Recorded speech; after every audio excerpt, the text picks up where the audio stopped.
Hello everyone and welcome back to Asian Gash channel dedicated to Sigmar, and in this video I'm going to be giving you my thoughts on Age of Sigmar Warcry, which is a skirmish game for Age of Sigmar. So there's a few things I want to go through with this. Firstly, I want to talk about the need for Warcry in today's world, and that's because reality in modern day life, most people don't sort of have the time or the space to be able to play huge 2,000 point games of Age of Sigmar. Now, 2,000 points of Age of Sigmar are my favourite way to play tabletop games. It's my favourite game and I absolutely love it to pieces, and I love having the massive armies. However, when it comes to a point with work and everything else, it's just really quite hard to fit in the time. And if you work like unsocial hours like I do, where you don't have many weekends off, and that's obviously when most of your gaming buddies do, it can be really quite hard to try and get a good time to be able to complete a solid 2,000 point game of Age of Sigmar, because those games can go on for, I know the men take 2.5 hours, but we all know they can go on for like 3-4 hours, something like that, especially depending on how much you talk. And also with space, it means that you can't really play it too much in your own house. If you can fit a 2,000 point game in your own house for Age of Sigmar, very well done, that's fantastic, but a lot of people can't, so that's why you need to play it in like a gaming store, something like that. And then that's where being able to do it at a certain time comes into it, and then all these other restrictions come in. So what I really like about Warcry is that it is super quick. I mean, you can have games, I've had a game that's lasted 30 minutes. I've also had a game that's lasted 2 hours. So, you know, it can take longer, but it can be quick as well, which I really like. And also the space. I've played this on a kitchen table, a coffee table. It requires very minimum room. I can't remember what the measurement is of the board, but if you've got, you know, like a coffee table, you will be able to play this on that coffee table. Of course, if your table is a little bit bigger than that, it means you've got room to put your cards and everything, but you know, that's not essential. And what I really also like about this, talking about convenience with the time and the space, is that it's really easy to get into. And when I say this, yes, there is a big box set for Warcry, and with that, realistically, you are going to have to buy it. However, what I will say is if you're in a group of, you know, your game buddies, and quite a few of you want to get into it, only one of you really needs to buy that big box. And I mean, don't just point at one of your mates and say he can bite the bullet and pay like, I think it's £100 that box set. Yeah, it is £100. And you don't have to do that, because you can share the cost of it. And let's say there's 4 of you, share the cost. It's what, £25 each. And you know, to be also, if there's 2 of you just wanting to get into it, just you and your buddy, that's absolutely fine. And that means you can split the box half, so that means obviously you share the train and the cards and whatnot, but then you each can pick a warband from it, because you get the Iron Golems and the Untamed Beast from that one. And they were quite a nice couple of warbands that normally cost £30 each. The scenery is fantastic. You get an absolute load of like cards in there that are used to randomise what the game is. And you get also the Furies and the Killer Chickens, which I cannot remember their full name. Razor something, I believe. So yes, that's what I really like about Warcry. That's why I wanted to start with that, is that it's just so super convenient in today's world with all these commitments we've got going on, and it means that whereas you wouldn't be able to have normal big games of Age of Sigmar because you know life gets in the way, annoyingly, regrettably, you know, should life be prioritised more than Warhammer? Arguably yes, arguably no. However, it does happen. So instead of not being able to play any games at all, you've got this, which is a nice alternative.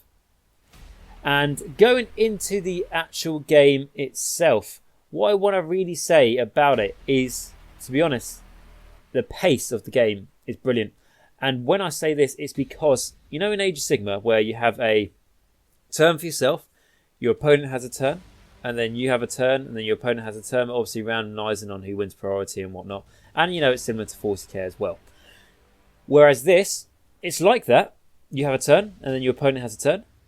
But the difference is, a turn is an activation.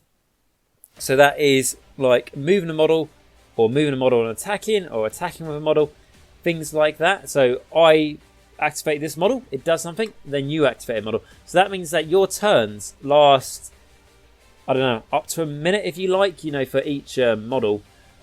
But you're not sitting there waiting for your opponent to move 120 models just not really been able to do anything apart from save rolls for about 20 minutes. That doesn't happen. That sort of boredom, inevitably it is a bit boring, isn't it? When your opponents, I don't know, using like I say, moving all those models are taking, like 20 minutes to do a hero phase, or like shooting you to death, and you're just not doing anything apart from just rolling save rolls. That inevitably happens. So in this, that does not happen because it's a lot more engaging in that sort of thing, because you're not spending ages waiting for a turn or to be able to do something. It's a lot more faster pace, and I really do like that. It makes it feel a lot fresher compared to your standard games, and is really, really super nice. And with that, no game is also the same, because how Warcry works is you have 4 decks of cards that you choose from at the start of the game, and the first deck of cards shows how the terrain will be laid out for your game. The second deck of cards shows how the deployment will be set out for your game. The third deck of cards shows you what the mission will be for your game, and then the fourth deck of cards is like a random effect. I think it's like a chaotic effect or something along those lines it's called, where it could be Furies coming to the board, or those killer chickens, or like range is minimal because there's like a shadow encroaching the battlefield, something like that, something just to put an interesting spin onto the game. And that is what makes the game never the same, because these decks are, I can't remember exactly how many cards there are, but it's a solid pack, if you know what I mean. It's not like there's 10 for each deck. There is like 20 or 30, I want to say, which really does make it random. Unless you never shuffle the cards, no game will be the same, which is really, really quite cool. And then the last thing to say about the gameplay itself is that it's super easy to learn. Admittedly, if you haven't actually played any tabletop games, obviously it's going to take you a little bit longer to learn, but it's not going to take too long. And if you do play Age of Sigmar or something similar, I mean, after I had 1 or 2 turns, I knew what I was doing. I didn't have to refer to the rule book anymore. It was just boom, boom, boom, boom, boom, which is really nice to see, that you're not spending your whole first game just glued to the rules trying to read them and it's overcomplicated. They've actually planned it out really, really well. Okay, and then we're going to move on to the models. So when I say the models, obviously there's lots of different things you can take to the game, but I am mainly talking about the Chaos Warbands, which were specifically made for Warcry, and they are absolutely beautiful. I'm not going to go through every single one here in chronological order and have a picture for each one I'm talking about. I have a series of pictures, and apologies they're not in order, but most of you will know which ones are which. But ultimately, what's the most important thing about these new models is that they show what mortals are like in the mortal realms that follow the ruinous powers, the dark gods, without being specifically dedicated to those gods, but more being sort of the theme of those models are from the realm that they originate from. And I really, really like that. It just shows that, what could you do with Slaves of Darkness? It just gives you loads more creative, thoughts, if you like, to put into your own conversions, all that sort of thing. Like, I don't know, you might see the Armade and you think, I actually find that really interesting. I think it's really, I love it in a really sort of dark and twisted way, how they, flay their faces, cut off their limbs, all that sort of thing. And I'm actually going to theme a Slaves of Darkness army around that one warband, so it all fits in. There'll be some beautiful conversions I imagine people could make. Just those little bits of inspiration, fantastic. And obviously, like I said, we've got the Armada like that. We've got the Splinter Fang, which are like, snake-themed gladiators. We've also got the Quabul, I think they're called, which are like, the crow ones, which are, they pick the corpse clean, that sort of thing. We also have the Iron Golems, which are big armoured brutes. We have the Untamed Beasts that look very much tribal and are very much, beast orientated. They have like their own little line, which is very cool. We have the Cypher Lords, which are, sort of aimed towards each. It's very much, the Armada aimed towards Celeste. And the Cypher Lords are all about deceiving your opponent. Like, they look like, acrobat sort of thing. Very delicate and very agile. And there's not a single warband I don't like. Don't get me wrong, there's some I prefer more than others. Like, I'm not a massive fan of the Iron Golems, mainly because they've just got huge chunky armour. It's not really my thing. I much prefer things like the Armade. But there's not a single one of those I don't like. And like I say, I think more than anything, the models are awesome and everything like that. I think the best thing to come out from those models is the extension in the lore of what we can see, what, other mortal followers of the Ruinous Powers are like, bar, like Tzeentch Acolytes, Khorne Bloodbound, the Rotbringers from the Maggot King of Nurgle. I would use Slaanesh as an example, however, Slaanesh doesn't really have any mortal followers.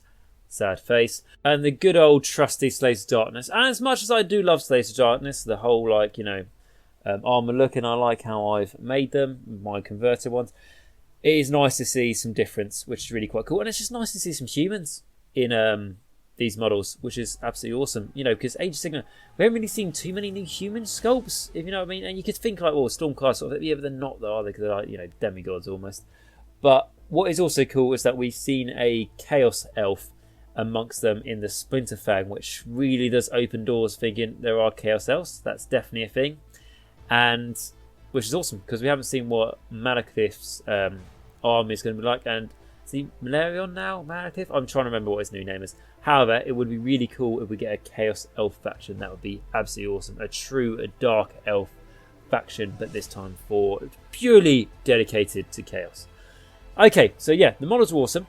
And then beyond that, if you think, I don't really like those models, and you already have models of your own, there's a load of warband cards already available for you to choose from. So essentially, there's loads of warbands you can choose from already in this game. Because you've got things like the Daughters of Khaine, Bone Splitters, Stormcast, Legions of Nagash, Flesh-Eater Courts, Nighthorn, Gloomspike Git, Ironjaws, Idoneth Deepkin. I don't know if I'm missing any there, but essentially there is a load to choose from already, and chances are you're going to have one of those armies, and if you don't have one of those armies, I'm sure you'll get cards at some point. And the great thing about that is how few models you need to play. To have a warband, you could literally pick up a box of models and it would be good enough. Like, for example, my Ironjaws warband is a box of brutes. And that is more than enough you need to be able to play games of Warcry. Which I've had, I think, like I say, I've had like a 2-hour game with my Ironjaws. I've had a 2-hour game with 5 brutes. That just shows, because each brute's got like 25 wounds. That's the other thing you'll see when you play the game. It's just be scaled up, and just like how many, tough, how many wounds these things can have. Like I think like a Chainmask Horde, for example, has got like 8 wounds. Rather than, Stanley and Age Sigmar's got 1. It's really, really quite cool. And like with brutes, 25 wounds, and like the brute boss, 35, I believe. Just shows just how big, massive, strong, and tough they are, which really transpires over. The other cool thing about that is it makes you sort of stop and pause and realise just how cool each of these models are. Whereas in the huge 2,000 point games, you can get lost in the grand scale of everything going on. Like you have, like I said, 5 brutes in Warcry. I've seen, units of 20 brutes and stuff before. And, so like when one dies, you just take it away and that's gone. You don't really think too much about it. But when you lose, like 1 brute in Warcry, it's a huge impact to your tactics and your army because you've lost a big model. And secondly, you've already sort of created a story for that model, so its loss sort of has more of an impact and means more to you, which I really, really do like as well. So yes, you do have that, which I think is actually really like that. That in title just makes the narrative and the lore of the game itself a lot better, in my opinion. Like for example, when I play Warcry, I do play competitively, but I play mainly for the storyline. I play, like for example, I play a narrative campaign. That's my idea. I don't play, one-off match play games in Warcry. That's not my thing. I like to play out a long campaign and have a narrative story behind my army. I think is brilliant. That's what I really like it for. And it's just really nice how few models you need. Yes, you can get the Daughters of Khaine cards, and then I believe they're the cards that have like the most model variety to choose from for your warband. You think, I'm going to need to buy loads of stuff. You don't. Just buy like 1 box of Canary Heartrender, something like that. 1 box of snakes. 1 box of, like Witch Elves, Sisters of Slaughter. That will be fine. And that is what I really, really do like about the game. It's just so easy to get into. And then that transfers into using it as a really good gateway game into Age of Sigmar. So it works really, really well. It links into it nicely. And that's because, let's say I used the example from earlier with my Ironjaws. a box of brutes built and painted for Warcry, yeah? And then that means that when I think, actually, I want to see what Age of Sigmar's like, I'm going to use my box of brutes. I don't have any other models, let's say. I just have that box of brutes. And yes, you're not obviously going to be playing match play games and everything, but you could use it for open play to learn to see how Age of Sigmar works. And then you can build up from there. And while you're building up your, your Ironjawz for Age of Sigmar, you can use those extra models you're buying in your Warcry warband when your campaign expands and you can have more models in your warband. They link in really, really well with very little effort on your behalf, which I think that's a really, really nice, smart move from Games Workshop there. I do think that is really nice. And the other great thing on that subject as well, it's just great, good hobby motivation. And the reason for that is because when I'm painting blocks of 30 models onwards, all those sorts of things, I'm not going to lie to you guys, with that sort of painting, yes, contrast does help, and it helps massively. But apart from that, I don't like painting blocks of 30 models. I hate it. I find it really boring. I find I'm paying loads of money for paint and everything else, and to do something I don't enjoy. And it takes loads of time, and it's just really boring for me. Yes, some painting is satisfying, and don't get me wrong, when I finish painting, it's worth it because I'm really happy with what I've managed to achieve. However, it's just a boring thing for me, unless you're painting, one-off models and units of 5s or whatever.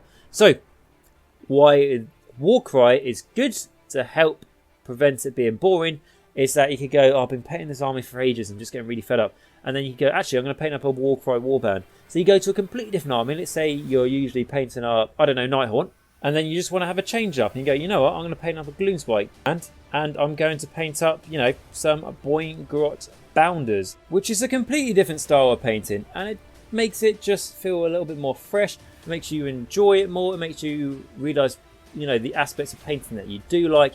And then when you've painted up that warband, you've got a warband, a new way to play, Warcry. And then also, when you go back to your Nighthaunt, you've had a little break.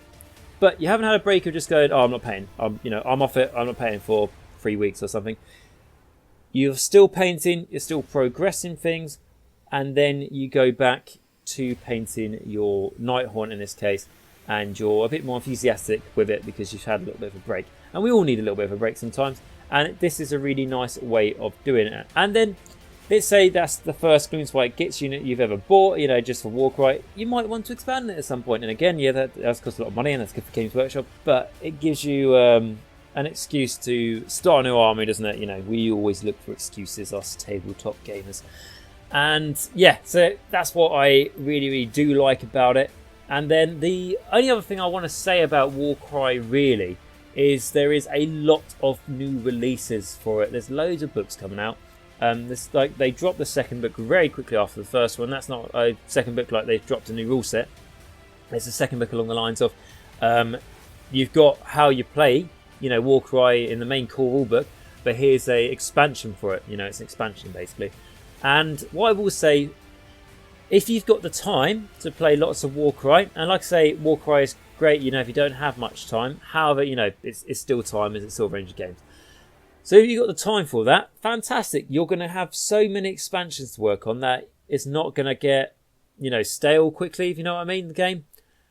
But if you don't have as much time, like myself, it can feel a little bit, you're trying to catch up with everything. You're trying to run to keep up pace when you would like things just to slow down. It sounds a bit weird to say like I'd like the releases to slow down, but what it means is yes, you don't have to buy the new books that come out for Warcry, especially if you don't have time, but it feels like you're missing out a bit, like with the Monsters Mercenary one. I have bought that, but I haven't had like a proper good time to read through it, which is something I really do feel like I need to. Otherwise I feel like I'm missing out. And with that, like the Monsters Mercenary one, for example, means that you can have monsters in your warbands, but in order to get them, you have to hunt them down. It adds a lot of cool things. You can have like heroes in your army, all those sorts of things, which just adds more things to it.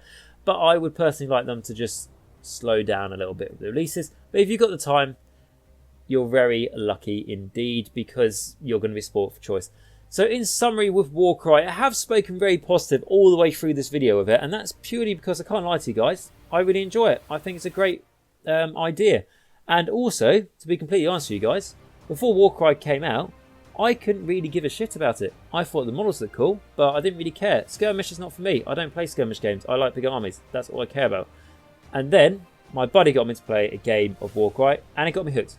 So I went from someone who did not give, like I say, a shit about the game, to someone who really likes it and speaks very positively about it. Because the game is, you can play it very quickly. You can play it around your house, which is a huge bonus. You don't need a lot of space. Let's say you've only got a 1-bedroom flat. Oh, well, I can't do it in that. Yes, you can. You can do it in there because it takes so minimum space.